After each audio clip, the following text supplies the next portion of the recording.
Good afternoon to you. Hope you're doing well. This is Dave Birchall with Balance and Tribe, Body, Mind, and Spirit. So what is Balance and Tribe? We all have issues or challenges life throw at us, and sometimes they come from the minor to the major. And I didn't realize the importance of working on my body, mind, spirit until at the time of this filming just over 2.5 years ago. I went in for a simple biopsy for the tumor in my sinus. Only due to complications, I woke up in ICU the next day with a couple of tubes coming at me. Once I found out I was ICU, my reaction was, okay. That's as far as I went. I wasn't excited. I wasn't scared. I just went with it. A couple days in the hospital. Went back the following week. Got a cancer diagnosis. Wasn't scared about it. Just said, okay, this is what I got. I'll handle it however it happens. Complications, had to stay the night. Went back the following week for an 8-hour surgery. Five or 6 days in the hospital, and came home. And I handled it all pretty much with, okay, no big deal. I'll just handle it as it comes along. That's how I handled going through cancer diagnosis and treatment. And that's what I'm sharing with you, how to handle the challenges life throws at you. Either the minor, the major, and everything in between, as well as if you've already had some challenges in the past, how to better relate to them and make new stories up about them. And yeah, I'm a little dirty today. You can see here, definitely a little filthy, doing some work in the yard again. But that's also why the hat's on. Yeah, definitely really messy up there. So we'll just kind of keep this one on here. But fear, this kind of got talking about yesterday's video, and about self-sabotage. I mentioned fear is one of the things I'm dealing with. So you probably heard the different acronyms for fear. False evidence appearing real, false emotions appearing real, face everything and run, face everything and rise. Take a bit, depends on how you choose it. But here's one of the things about fear. Most of the time, a good majority of it, the thing we're scared of has absolutely no impact on our physical health. It doesn't have any danger in our life. Our lives aren't threatened. So our lives aren't threatened. Our physical health's not in danger of any shape or form. The only thing we get up there is up in here. We get scared of looking embarrassed, thinking we might look dumb, thinking about what other people are going to think of us, thinking about worrying about making a mistake. Those are the types of things, probably 99% of the time, that we are scared of, and that's why we don't take action or step for one. Think about when you were younger, or even maybe now. If you have a partner, or I'd say someone you were interested in talking to, potential partner, someone to go on a date with, what was the reason you chose not to approach them?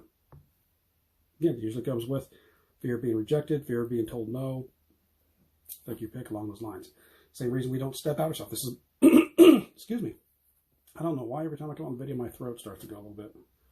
But yeah, even for myself, I mentioned yesterday when I self-sabotage, because part of what I have to do, that means I have to step out a little bit, put myself out there, and yeah, it is the fear of making a mistake, fear of there's also not being good enough, which is part of what I deal with. And it's trying to understand that, yeah, fear, most of the time has no threat in our life, it's all in our head. And it's a fear, again, nothing, just looking wrong, being embarrassed, doing something wrong, what people are going to think about us. And think about how often you think of other people and what they do. Probably for most of you, it's not that often. No, it goes the other way around. Most of the time, people are too busy thinking about themselves, let alone to think about what you're thinking about, or think about what's going to happen with you, or how you're going to perform. I hope that kind of makes sense there. But yeah, it's definitely a challenging thing, because we get these stories built up, and you've heard me talk about stories, is we have a scenario come up and we tell those stories, and we can build it up and bolster it up and make it so much larger and more ridiculous of what it could actually be. But when we actually go through and do it, usually it's not that big of a deal. So a lot of times I think Robert Hollis was taking network marketing. Excuse me, he talked about the story about what's the worst thing you could do if you went to approach someone as a prospect and they asked him to help you out. He goes, yeah, the worst thing to do is like a meteorite's going to fall right on top of you. Or that person's going to come to their house and point a gun to you and say, you asked me this question. And it's kind of ridiculous, it's absolutely goofy, but that's probably the worst thing that can happen. If someone says you no, it's like, okay, it's no. Sometimes when people say things, no, it's not. It's no right now. But I'm hoping this kind of makes sense here, where you're realizing, and in your life, think back about how many times, even right now, whether you were younger, even things right now, what have you not stepped forward and done because of fear? And then trace back the fear. Realize there's no physical threat in your life. Now, some of those issues can be traced back to childhood. There's certain things that might have been told to you or happened to you in childhood that happen even in the now, and they still trace back. Got to go back to childhood, and you can reframe that. That's part of what Balance and Tribe can do. Is you're able to find out what happened, reframe the issue, and have it have impact on you as an adult. So just take a chance to realize what fear it is. Face it, acknowledge the fear that it came in. Here's a quick one of what you can do if you got the fear coming up. You're feeling anxiety, feeling fear.